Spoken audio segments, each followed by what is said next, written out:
Amari Cooper, $20 million. To me, it should be no more than $15 million with all the receivers in the draft and what the veteran receivers were getting in free agency. I'm sorry, Amari Cooper helps, but he does not tilt the field. He has not shown up consistently. You can say a lot of negative things about Antonio Brown, but he was a difference maker. Booger McFarland back here with us. Stephen A., you're up first. Do these executives have a point about Amari Cooper? Slightly, not totally. I think that there's a legitimate argument that could be made that, first of all, there's no way in hell that Amari Cooper's guaranteed dollars should be more than Michael Thomas, DeAndre Hopkins, people like that. I think right now he's second to Julio Jones, if I remember correctly. But I think there's something that needs to be said about being somebody, again, that's trustworthy. Amari Cooper can play. Amari Cooper can catch the ball. Amari Cooper's the #1 receiver. Amari Cooper runs routes. And, you know, he shows up for the most part. Now, there was a couple of games, or at least one game, where he wasn't in the game in the last play. For some reason, Jason Garrett and Kellerman didn't have him on the field. There was another game where he was a bit hurt and couldn't get out or took himself out. That wasn't great. But in the end, when you consider his upside, combined with the level of discipline that he exercises, the fact that he's a professional, he doesn't get himself involved in idiotic nonsense. He's not a distraction or cancerous in the locker room. Plus, he goes out there, he can ball. I definitely think that he should be one of those top 5 paid receivers. He doesn't deserve to be #1 or 2. I can think of at least 3 guys that should be paid more than him. But that's why I give a little bit of credence to what the executives, the unnamed executives, are saying. I just think it's going a bit too far to talk about him like he's some scrub that's lucky to be on the Dallas Cowboys and doesn't deserve any money. He deserves a lot of money. He's gifted. He's skilled. He's good. He just may not deserve as much as he got. Yeah, that was the executive's point. He said he doesn't tilt the field. He does beat his man, though, consistently. He just doesn't tilt the field. Look, if he was more consistent, if he could be at his best all the time, then he'd be Antonio Brown or someone like that. And he's not. And yet, he has much more value than Antonio Brown. Antonio Brown is just saying, hey, I'll play for anyone. No one wants him. Amari Cooper in your locker room, with the media, on the field, et cetera, is really good. You'd prefer to have him in the end, all things considered, than a lot of guys, but not as the top paid guy, Stephen A. And that's the point. You know, he does a lot of good things. He does them less often than the very top guys, but the Cowboys were in a tough spot. They traded a lot to get him. And then they were afraid they could lose him. So all that is for nothing. It's just a sunk cost, right?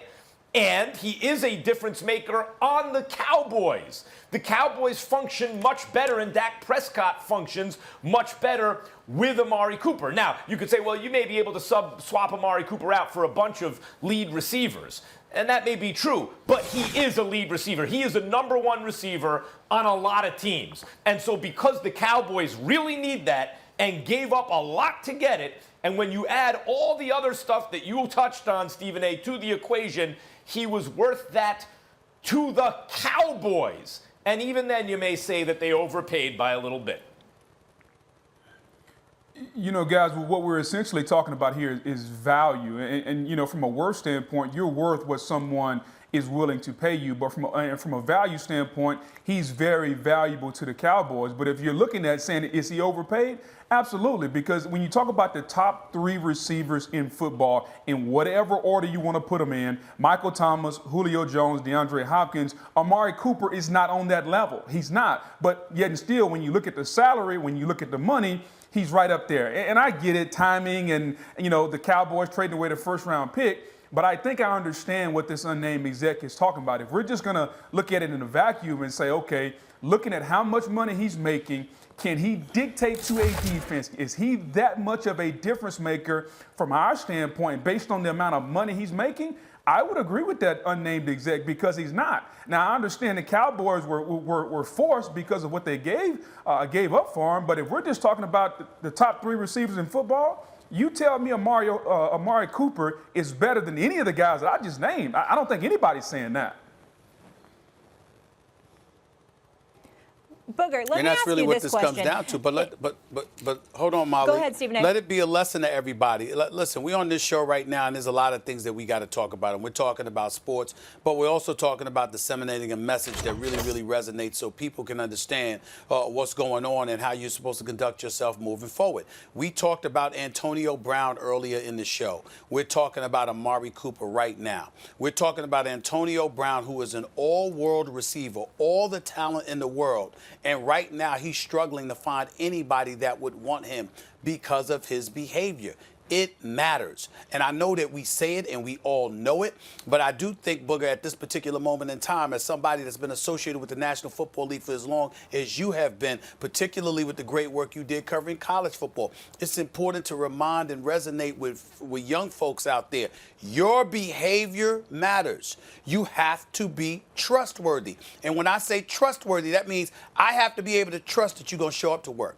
I have to be able to trust that you're going to put the team on the elevated level just as much as you might put yourself up there, if not even more so. I have to trust that you're not going to be a divisive force inside my locker room. I have to trust that you're going to maximize your potential to the best of your ability for the betterment of the team just as much as yourself. All of those things contribute to you getting paid. When we excoriated Bill O'Brien for letting go of DeAndre Hopkins, what's the number one thing we said? Yes, we talked about his talent and his great hands and what he brings to the table. But what we also pointed to was the fact that this dude was active in the community. He was a good dude. Deshaun Watson, your stud quarterback out of Clemson, loves the guy. And the only person that didn't like him was you, Bill O'Brien. And because of your personal feelings about him, he needed to go. What sense does that make?